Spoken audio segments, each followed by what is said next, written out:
sure you want the rest of it? Dirty Harry Minute. Dirty Harry Minute. Dirty Harry Minute Podcast. Dirty Harry Minute Podcast. Every penny's worth. Welcome back to Dirty Harry Minute, the only podcast in the world to review every minute of the 1971 Warner Brothers classic Dirty Harry. I'm one of your hosts, John, and I'm joined as ever with my fellow co-host, Trent. Hello. Thank you for having us into your home. Oh, that's all right. It's good to sort of christen it with some company. Fantastic. And you're christening it along with our other host, Tim. Welcome back again. Hello. How are you going? Good, thank you. And today we are lucky enough to be guested with a new guest. You may know him as the father of Superman, Jor-El. Joel. Welcome, Joel. Hello, good to be here. Thank you. Yeah, you're a big fan of Dirty Harry? Yeah, love Dirty Harry. Yeah, been a big fan for years. Yeah, just love everything, the characters and the score, and yeah, it's just one of my favourite films. Yeah. Are you looking forward to The Mule, which comes out tomorrow? You going to go see that? Yeah, definitely. Yeah, I'll be anything Clint Eastwood's in or directed. I'll be seeing for sure. Absolutely. Fantastic. Yeah. Well, thanks, Joel. We are reviewing today minute 63. The minute begins with the headlights of a car being turned off and ends with our hero Harry halfway up a hurricane cyclone fence. What are they called, Trent? Cyclone, I'm pretty sure. Is that the name of him? I think so. Yeah. Really? Cyclone fence. Like because they bent or Yeah, sort of in that I think curved so. way. Or because they withstand the hurricane. Yeah. Oh, Yeah. there you go. You're a big fan of this minute, Tim? Very dark parts of it. It's very dark. It's got a good line though about too much linguine. So we now refer to that guy as Linguini Man. Yeah. I love how he calls him Fatso. It's hilarious. Get some air, Got fatso. no real name for him, just Fatso. That excuse sounds like something I would come up with back in high school when you have to, there's a gym activity, you got to climb a wall or something. It's like, I don't want to climb. Does anyone remember like an ad from the mid-90s in Melbourne that was like, "Go ahead, eat my seafood linguine"? Yeah, Do you remember? I vaguely remember it. Yeah. Okay. Yeah. Was that Barnacle Bill? May have been. Yeah. If you've got it lurking on a VHS tape, please send it my way. Yeah. Remember on Hey Hey It's Saturday, they often played a sample, a really short snippet from Sudden Impact. Go ahead. And it was just that. Like, it was like really low res bit rate quality. This isn't, of course, the only Eastwood film to have a cyclone hurricane fence. In The Enforcer, Linguini Man returns and he has to break into a house. Yeah, He does appear in one of the sequels, doesn't he? The same guy. Yeah. Yeah, Really? It's where he dies. The character. Yeah. Oh, yeah. Yeah. We've discussed him being Robert Mitchum's brother before, haven't we? Really early on. We did, yes. Didn't we? Yeah. Yeah. And how he was a folk singer and had a Grammy That's right. folk album. Yeah. There aren't too many characters that appear in the Harry sequels, but he's one of them. Wrestler returns in Enforcer as well. Yeah. Do you think they need so much of... There's a lot of sort of driving in the dark in this minute. Yeah, previous guest was saying when the doctor says, "There, Kezar Stadium," it's very unsatisfying that he's not pointing off in the distance to some big stadium and lights. It's like you're supposed to know where this place is and you've never even heard of it. Yeah, that kind of confused me. I kind of thought it was just across the road, but yet they get in their car and drive around the block. Yeah. So... It's obviously a big landmark in San Francisco. So. Pretty much sounds like how I get to work every day. Just drive around the block. Good times. John, I think Kezar's probably the one. The stadium is the one landmark I did see when I went to San Francisco. Well, what was left of it. Because I remember I had no idea where the cross was, and I just assumed it may have been in that big Golden Gate Park, which is right next to the bridge. Yeah, a bit further out. Yeah, nowhere near there. Yeah. So I asked this guy in the park. I was like, "You were Alice." No. Will you take it there? I think I asked. I was like, "Excuse me, is there a big cross in this park?" And he's like, "Oh, I think there is." Like, there's a cross in my pants. I think he was like, "Oh no, I can't think of it." And then I was like, "Oh, I wonder where they filmed that scene." I think he thought I was a bit weird if I was looking for Dirty Harry locations. What even is that accent you got there? Is it English? Is it New Zealand? But it was the days before smartphones, so I couldn't just go on Google Maps and look it up. So. Is anyone here's favourite Italian dish, in fact, linguine? No. No. What do you like? Oh, anything Italian, really. I'm not a massive fan of gnocchi or risotto, but I love pasta, pizza, whatever. But I don't think I think I've had linguine once, maybe, and very filling. Fun fact, linguine is Italian for little tongues, as they resemble. Is that right? Yeah. Really? Lingua, from tongue. John, I think you and I we're fans of linguine, aren't we? Yes. Better than fettuccine. That's right. That's so true. It's a good joke they recycle, obviously, in Enforcer. I think Harry also gives him crap saying, I don't want any linguine holding me up. Yeah. I love the banter between those two. It's like an old married couple or something. This, of course, to Giorgio is the partner he preferred he was with rather than Chico. Yeah, rather than Chico or whatever, yeah. It's a good time for Dirty Harry fashion minute. Oh, yeah. Can you see enough? The colour combination with Harry's got the blue shirt, Linguini guy's got the green shirt, which is pretty unusual. Do you like, Trent, how the symbolism, like Harry's getting animalistic, he's climbing in the cage to find Scorpio? Yeah, look at him. His shirt's unbuttoned. He hasn't mopped up his wound. He's still got, wet. It doesn't even look like dry blood on him, does it? Still looks very, I'll say damp, because a lot of people don't like the M word. Oh, yeah. But, yeah, look at that. I mean, imagine you took a still of that bit where he's climbing up. Look very animalistic. I'm a wuss, like that would kill my hands. I'd be chafing at that for a whole day afterwards. Oh, Harry just does it really easy. Surprised he didn't split those at $29.50 a pair. The way he stretched his pants then. And he's just changed outfits, hasn't he? I think so. Well, Joel, this is, of course, like one of the most pivotal points of the movie, because DiGiorgio can't be clearer. He says, we don't have a warrant. We shouldn't be doing this. Yeah.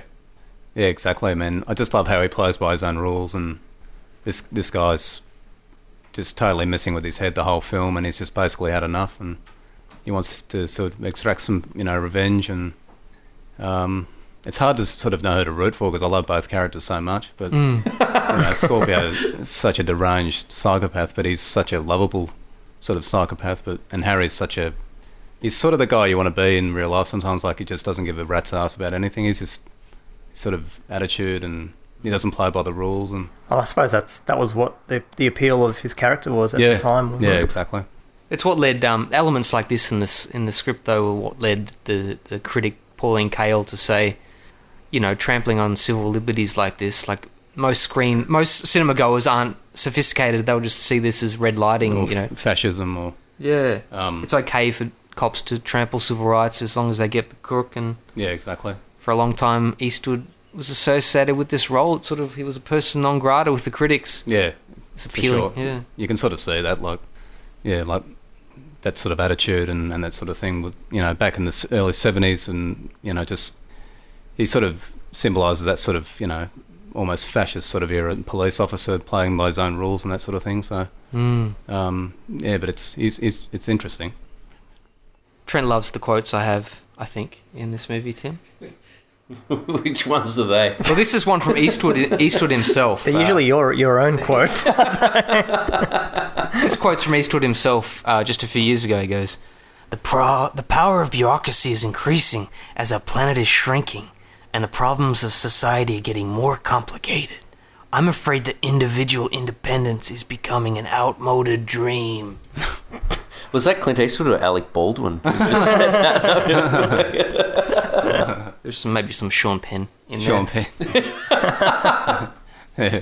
Clint Eastwood's always said this movie was, his antidote to a moment in time where the criminals were having all the rights, and even the prisoners in Attica were getting all the rights. Yeah, like in the early 70s, it was just, like a totally different world, wasn't it? Like anarchy was sort of on the streets, and police virtually had no sort of power to implement any laws, and basically it was his sort of protest, I think, to sort of take the law into his own hands or play by his own rules.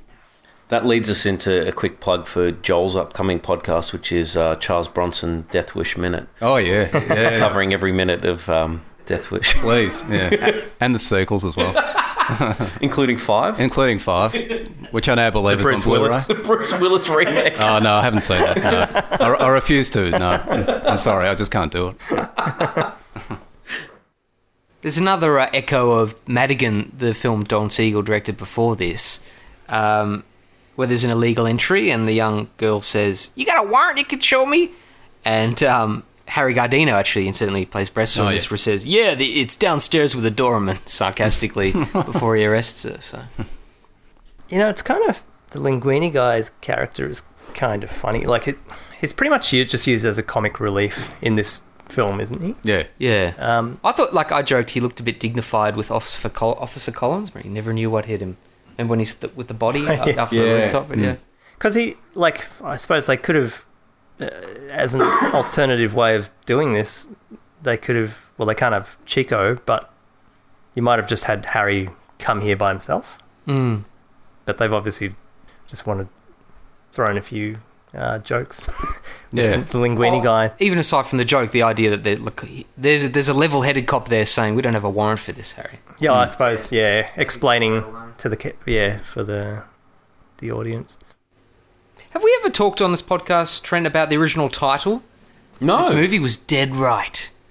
I don't think we ever have. Dead right. I just love it. What point did it change? I think after the Sinatra script revision happened. Sinatra was earmarked for the role, wasn't he? Yeah, Dead Right. Yeah. I don't think it's been used for any movie since. It's pretty. Let's have a look. Pretty cool title. Find out. Yeah. Yeah, it's...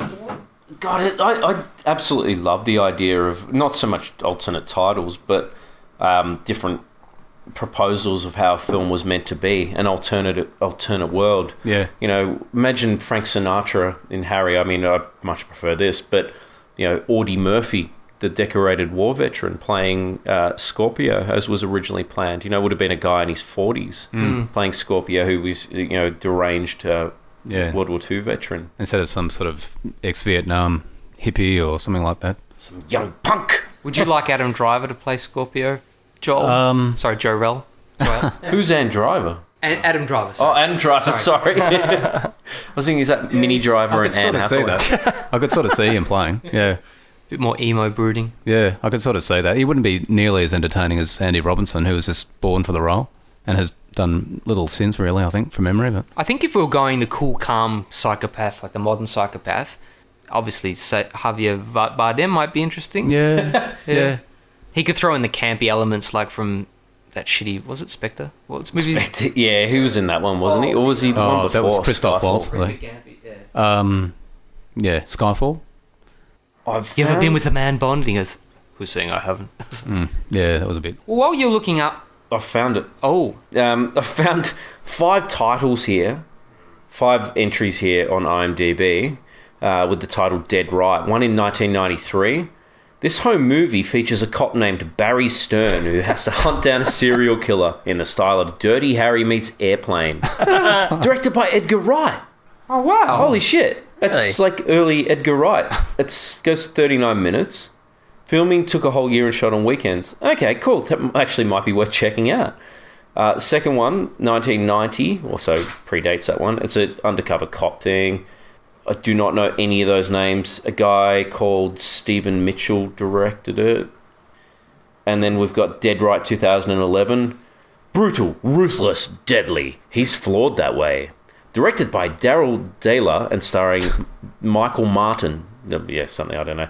I don't know any of these names. Apologies if any of you people are listening. Please, you know our email address. Oh, so is it Edward Wright is a fan of Harry, Edgar maybe? Wright, yeah. Edgar Wright, sorry. And then there was Dead Right 2 to that last one, 2012. And then there was a Tales from the Crypt episode, Dead Right. Okay. Hey, for everyone's benefit, I've just checked YouTube and Edgar Wright's Dead Right is on there. Yeah, so go and check that out. Okay. Sweet. Might be a good time to also talk about some of the international titles for Dirty Harry. In Yugoslavia, it was called Skorpion Ubija, which just means Scorpio kills, which I agree with because it recognises the real star of this movie, Andy Robinson. Yeah, definitely. In Turkey, it was called Kili Adam, which means dirty man. Dirty man. Adam and Eve, I guess Adam must mean man, which leaves open who is dirty. Harry or Scorpio. In Holland, it was just dirty cop. A bit lackluster. Dirty cop. Now, apologies to my Portuguese, is pretty bad, but in Portugal, it was called A Fúria da Razão, which means the fury of reason. I like that title. Yeah. Yeah. I'm thinking, does that mean Harry is reasonably angry and he's the fury of a righteous man, I guess? It's taking a moral stand that Harry's right? Even though he's, the fury of reason. West Germany. Oh, did you see the West German title? No. Dirty Harry. Dirty Harry. Another cool one in Brazil, it says implacable pursuer. I don't know if that's literally how it translates to English, but that's, yeah. In Poland, Brudny Harry. Oh, yes. He was talking about that, wasn't he, Bartek? That's right. Yes. In Finland, I can't pronounce that. Likanen Harry.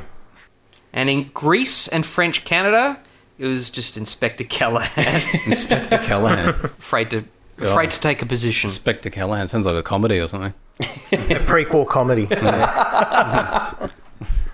Croatia. Prajavi Harry.